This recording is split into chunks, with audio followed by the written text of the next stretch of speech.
This is Abnormal Entertainment.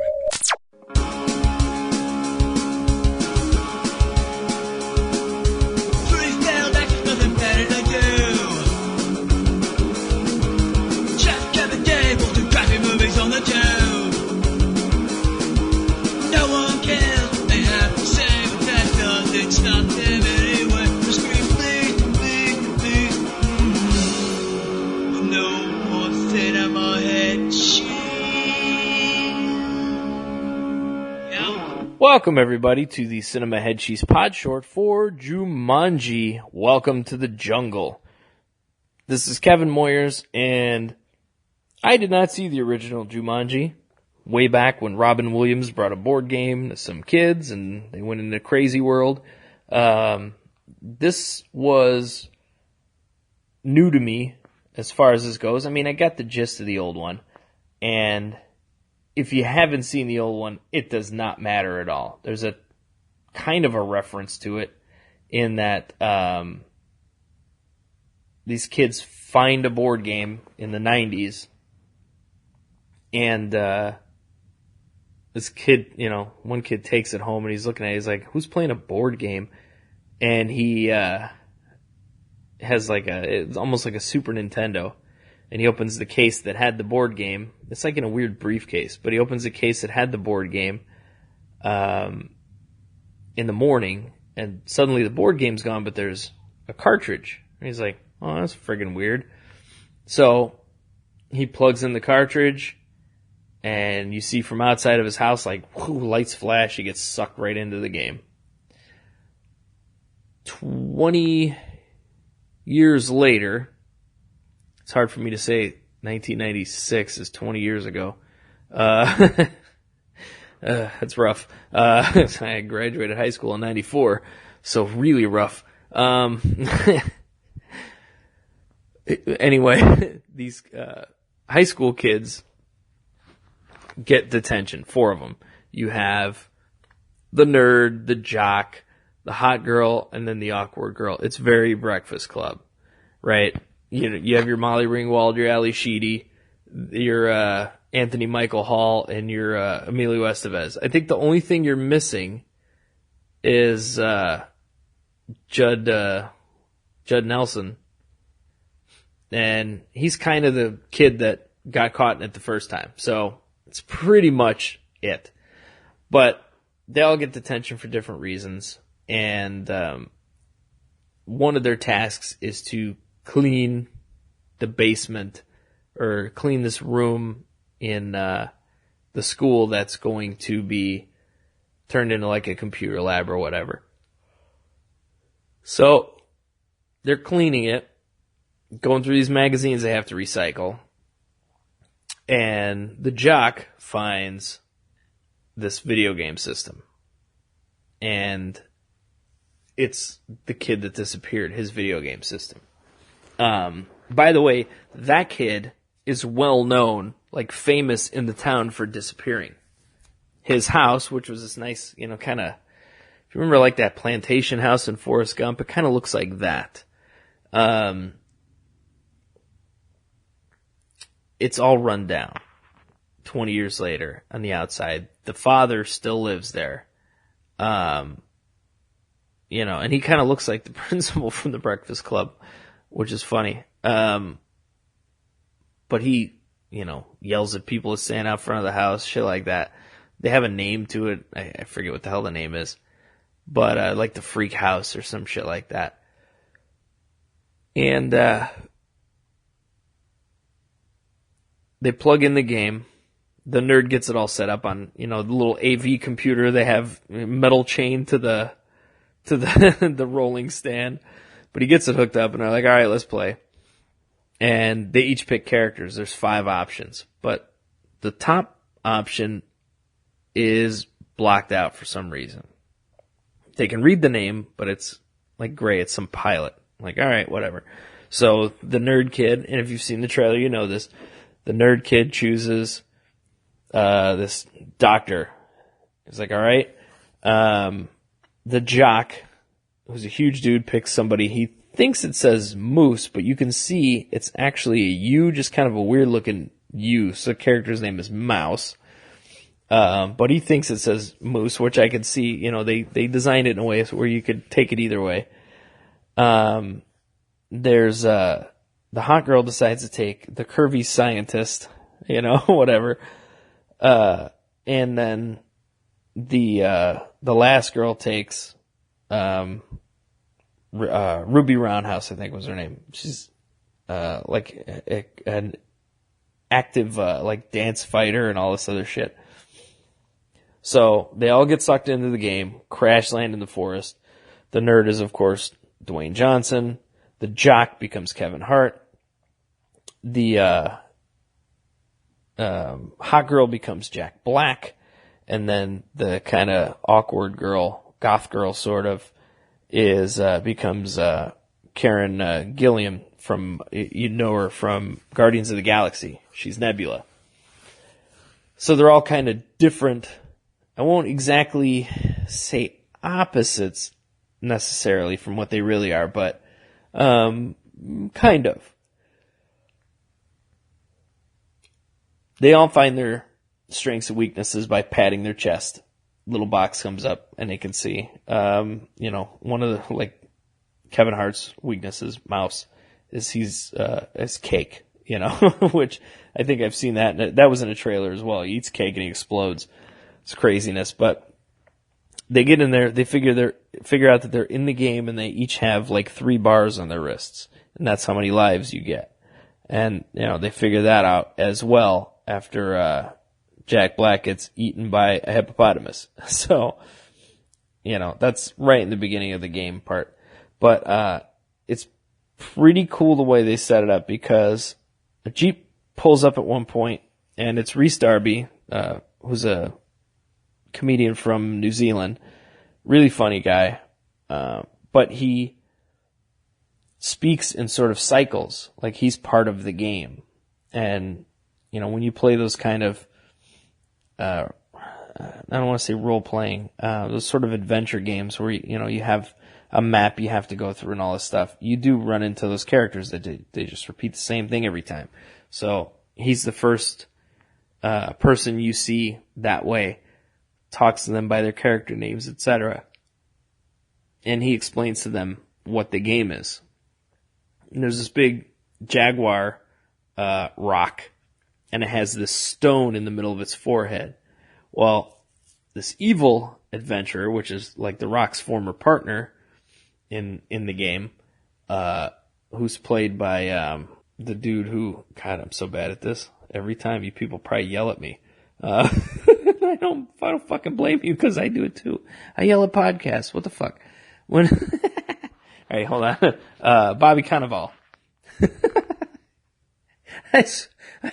I know your frustration with me because I have it with other people when I listen to. I'm like, no, it's not this. Even on the No Cry Zone, recently there was an episode where Dave Hayes was suggesting people to run for president, like goofy suggestions.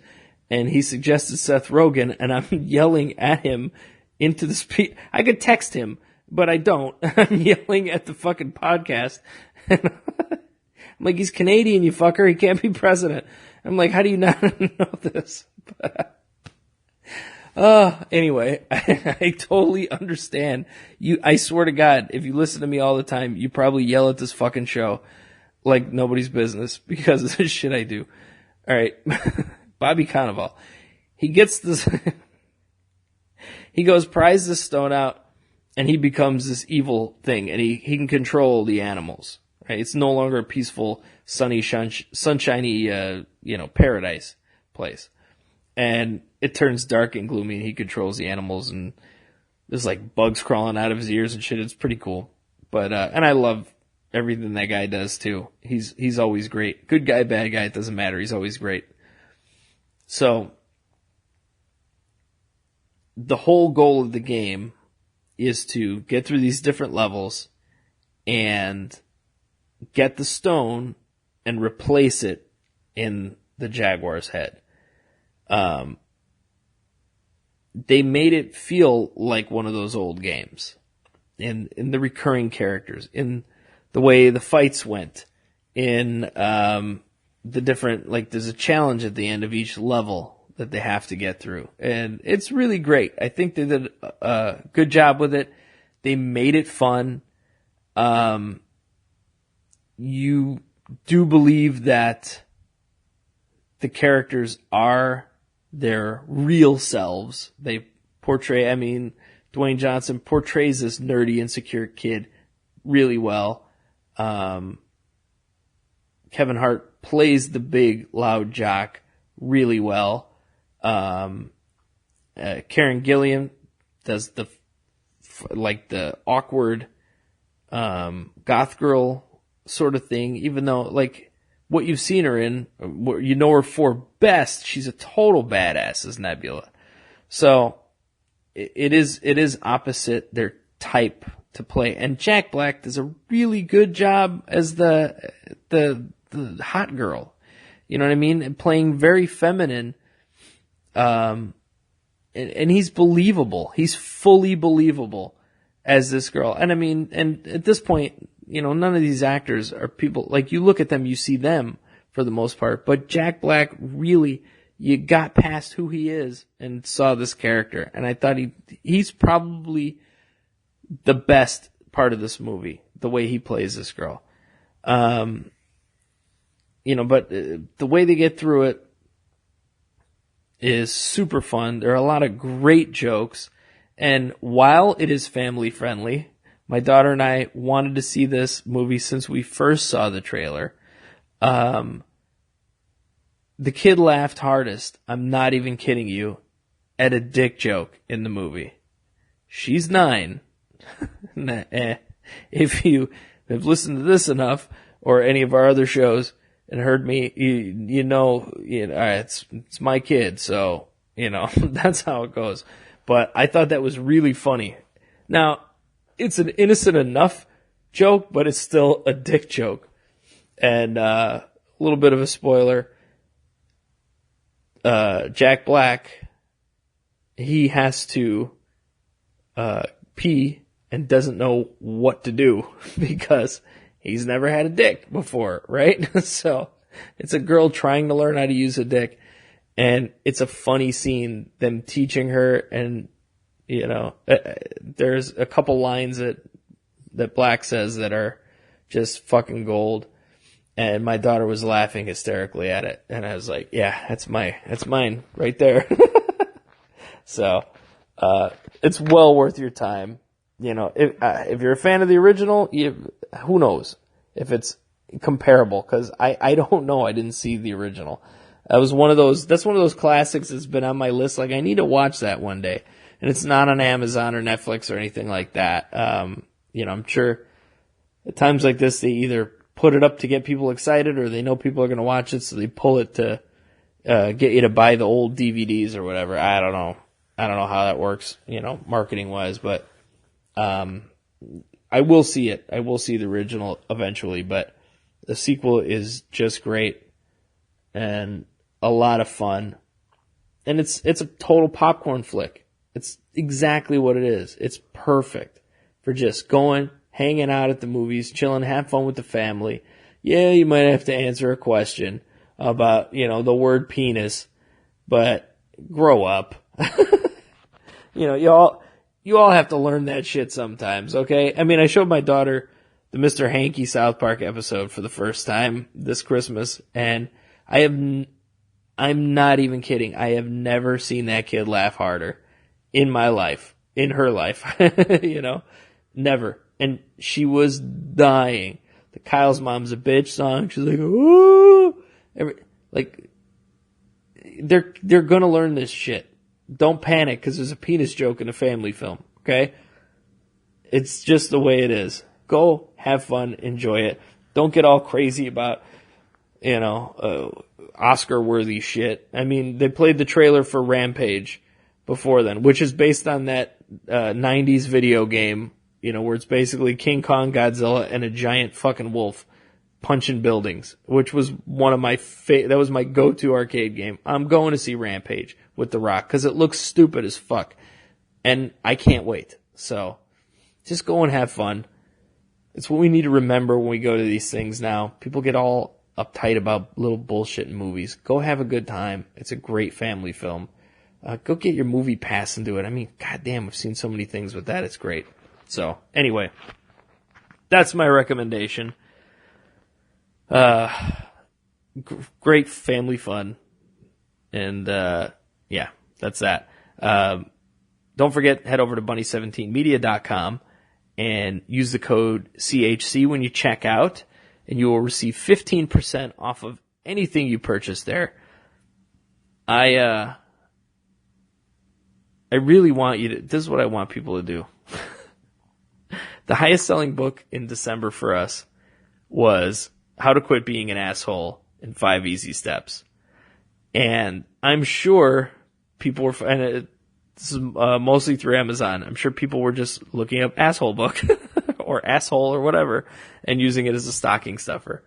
It's a fun little book, and it is a perfect kind of, like joke gift to someone, but it's written to be entertaining, but with serious things you can do to stop being an asshole.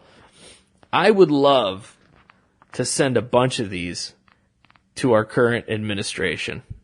And I'm sorry if you're a Trump fan. I mean, you got to know where we stand by now. If you've listened to anything else in this network, it don't fly here.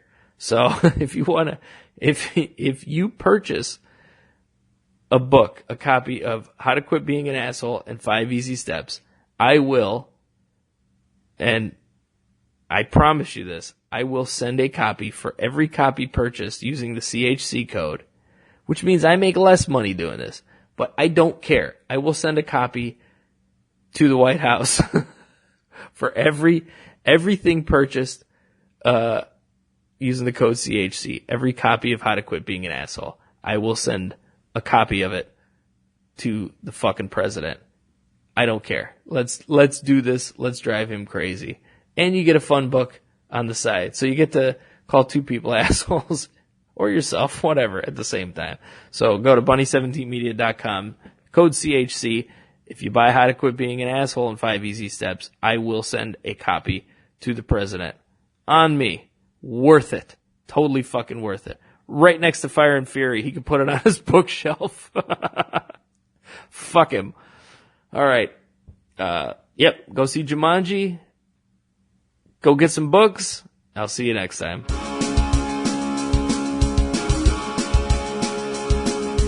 Subscribe and download back episodes of Cinema Head Cheese the podcast, and read all of our movie reviews and news at cinemaheadcheese.com. Email us at cinemaheadcheese@yahoo.com. Search Cinema Head Cheese on Facebook and tweet us at CINHeadCheese. And for more podcasts, books, comics, blogs, and videos, head to abnormalentertainment.com. You've been listening to the Abnormal Entertainment Network.